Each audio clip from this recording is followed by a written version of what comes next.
حج مبرور کی بنیادی طور پر 4 شرطیں ہیں. ان 4 شرطوں کے ساتھ حج ادا کیا جائے تو امید یہ ہے کہ اللہ جل جلالہ اس حج کو حج مبرور بنائے. اور وہ 4 شرطیں قرآن و حدیث کے اندر بیان فرمائیں.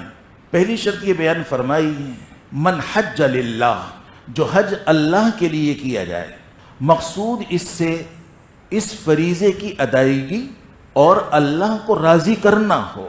اس سے مقصود سیر و سیاحت نہ ہو، تفریح نہ ہو، کوئی تجارت نہ ہو، اور کوئی نام و نمود دکھاوا مطلوب نہ ہو، حاجی کہلانا مقصود نہ ہو، شہرت مقصود نہ ہو. صرف مطلوب یہ ہو کہ یہ فریضہ جو اللہ جل جلالہ نے ہمارے ذمے فرض فرمایا ہے، اس کو اس کی رضا کے مطابق پورا کر دیا جائے. یہی مطلوب ہو، اس کے علاوہ کوئی اور مطلوب نہ ہو. اللہ کو راضی کرنا مطلوب ہو. تو یہ بنیادی شرط ہے.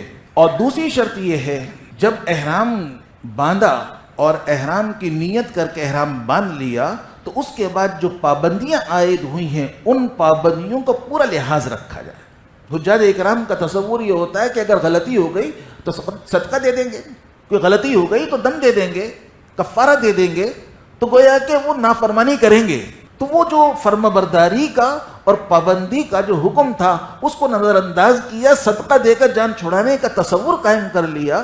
تو اس بات سے فرمایا کہ جب وہ اپنے اوپر حج کا احرام یا عمرے کا احرام باندھ کر پابندی عائد کی ہے، ان پابندیوں کی پوری رعایت کی، تو اس کو کوئی ہلکا نہ لے. تیسری شرط بیان فرمائی کہ کسی قسم کا کوئی گناہ نہ کیا جائے. حجاج اکرام کا تصور یہ ہوتا ہے کہ وہاں جا رہے ہیں تو معافی مانگ لیں گے، توبہ کر لیں گے. یاد رکھیے قرآن کریم نے فرمایا فَمَن يُرِدْ فِيهِ بِالْحَادٍ بِظُلْمٍ نُذِقْهُ مِنْ عَذَابٍ أَلِيمٍ، کہ اگر کسی نے حرم کے اندر کوئی گناہ کا عمل کیا تو اللہ جل جلالہ اس کو بدترین سزا دے. تو اس واسطے جس طرح وہاں نیکیوں کا اجر بڑھ جاتا ہے اسی طرح گناہوں کا وبال بھی بڑھ جاتا ہے. تو اس واسطے گناہ ہر مسلمان جانتا اور سمجھتا ہے کہ معلوم چلا کہ زبان سے غیبت کر دی، جھوٹ بول دیا، چغلی کر لی، گالیاں دے دی. جو عادت ہوتی ہے بات کم کریں گے گالیاں زیادہ دیں گے. تو اس واسطے گناہ کی تفصیلات ہر مسلمان سمجھتا اور جانتا ہے. تو اس کا خیال رکھیے. اور خاص طور پر آنکھوں کے گناہ، بد نگاہی، اس کے وہاں بہت اندیشے اور امکانات ہوتے ہیں. گناہ کی فہرست بیان فرما کر آخر میں فرمایا وَلَا جِدَالَ فِي الْحَجِّ، بھائی لڑنا نہیں. تو معلوم چلتا ہے کہ اس کے امکانات بہت ہوں گے، اس کے احتمالات ہوں گے، اس کی صورتیں وہاں پیش آئیں گی. تو اس واسطے اس کا مکمل اس سے احتراز کرنا ضروری ہے.